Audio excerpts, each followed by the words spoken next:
l'histoire de la musique ivoirienne dont le reggae a été mise en lumière dans une œuvre écrite par deux éminents journalistes. L'histoire de la musique ivoirienne, Alpha Blondy et la galaxie reggae, c'est le nom de ce premier tome de l'œuvre encyclopédique sur l'histoire de la musique ivoirienne qui a été écrite par Alex Kipré, Tiburce Kofi et Luc Nko. La cérémonie de dédicace s'est tenue le lundi 28 mars 2022 au Palais de la Culture, en présence des autorités ivoiriennes et des acteurs de la musique reggae, en l'occurrence la méga star Alpha Blondy. L'œuvre en elle-même, c'est une encyclopédie de 1585 pages divisée en 5 tomes, qui représente 30 années de recherches et d'investigations sur les stars et les promoteurs de la musique ivoirienne.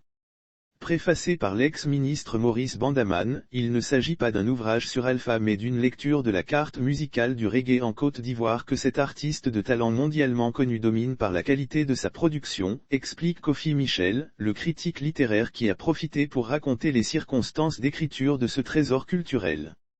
Le projet date de 1991, il vient de Kibi Yakuba. L'équipe initiale était essentiellement composée de pigistes de Fraternité Matin, Vénance Conan, Gustave Guiraud et Tiburce Kofi. Le projet date de 1991.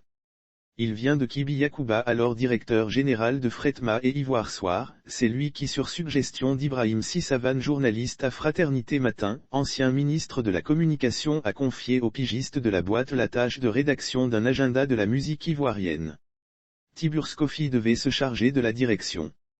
Lire aussi après Claire Barry, DJ Venom quitte définitivement le coupé décalé pour chanter pour Dieu. C'est Tiburce Kofi qui va corrompre le projet initial pour transformer en faisant une encyclopédie qui retracerait l'histoire de la musique ivoirienne et comprenant des biographies de nos grands créateurs. Des analyses de leurs œuvres, la discographie nationale et internationale. Vous avez tous aidé à construire Alpha Blondy, c'est le plus bel ouvrage qu'on ait écrit sur moi. Lors de cette présentation, c'était une joie immense pour les auteurs de voir leur travail félicité par la ministre de la Culture et de l'Industrie des Arts et du Spectacle Arlette Badoun-Guessan et encouragé par la directrice de la maison d'édition, Eburni. Alpha Blondy, de son côté, a témoigné sa reconnaissance à ces éminents journalistes qui rendent hommage à cette musique qu'il a fait connaître dans le monde entier. Vous avez tous aidé à construire Alpha Blondy. C'est le plus bel ouvrage qu'on ait écrit sur moi, a-t-il dit.